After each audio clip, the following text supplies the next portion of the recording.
Detroit Drew. Bad boy.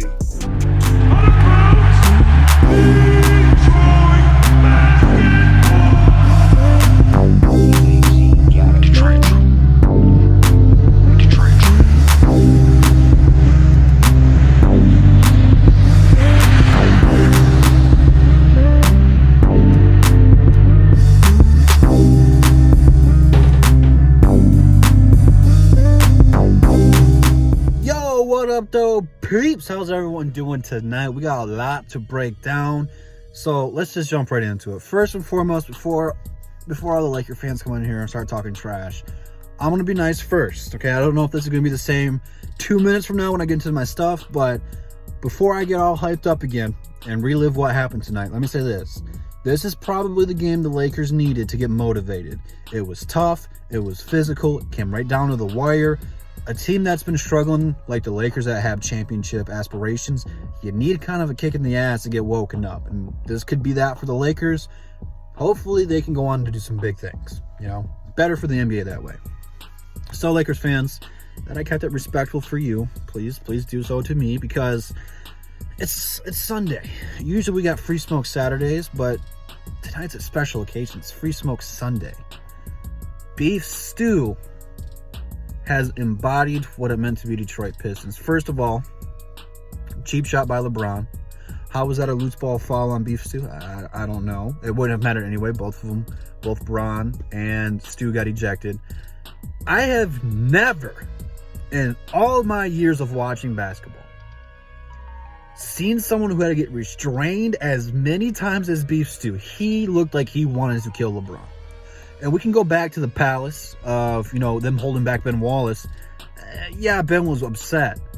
But once they retained him, he was good, Stu, it took every single coach from the Lakers and the Pistons staff to control Stu. Stu was going to kill LeBron.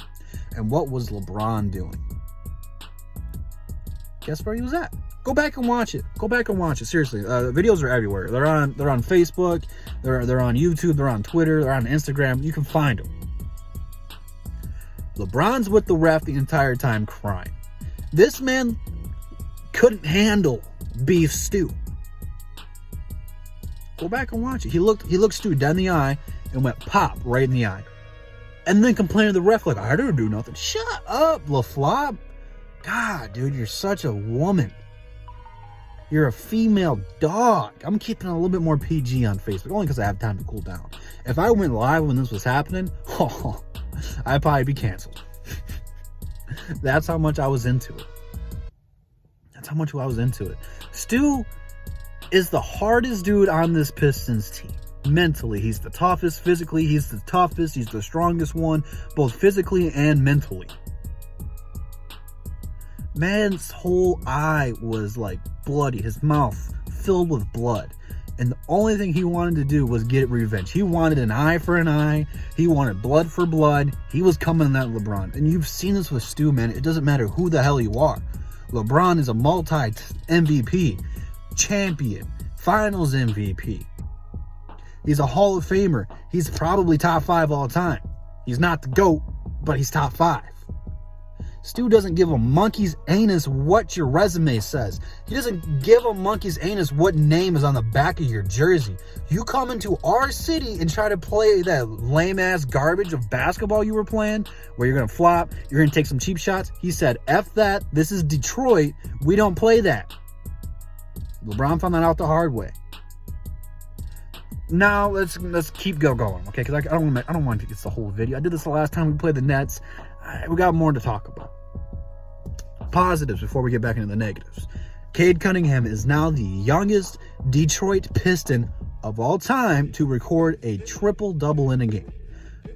20 years and 50-some days. Isaiah Thomas didn't do it until he turned 21.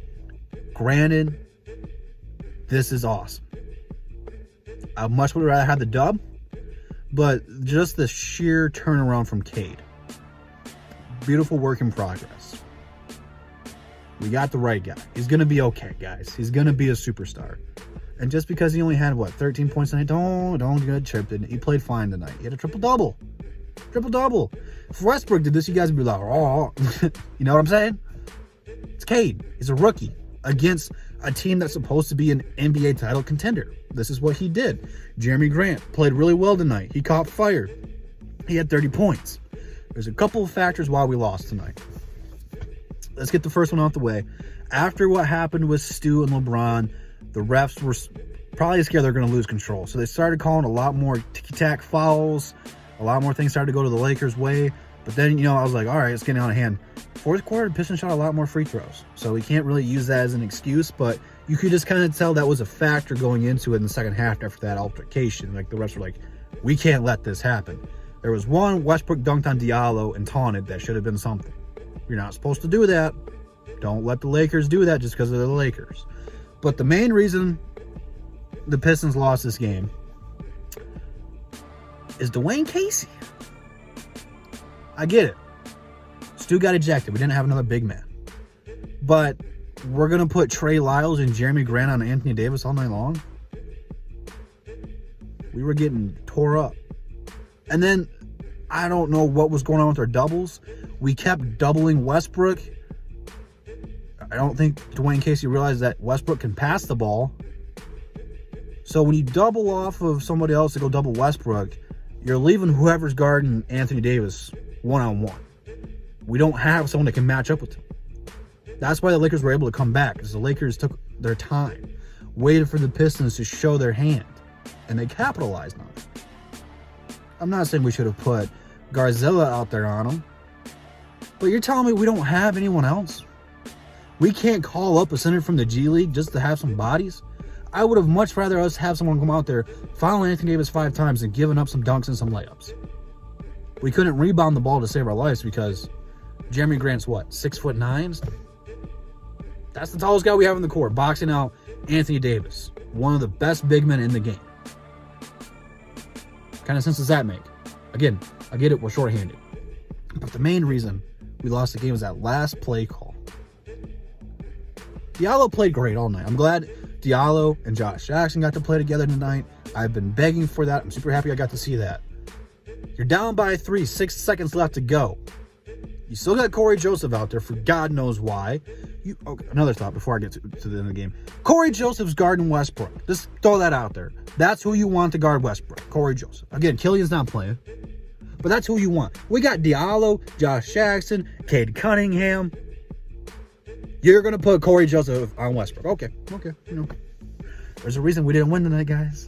There's a reason. But that last play call was terrible. That's the worst play call I've ever seen in my life.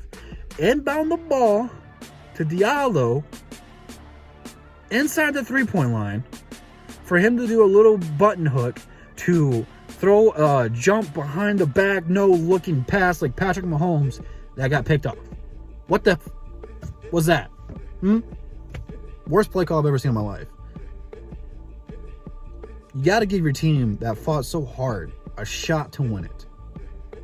Again, Cade Cunningham, for those of you guys, I haven't been on here a whole lot. I'm sorry about that. I've been busy. Cade Cunningham's one of the clutchest rookies in the league right now.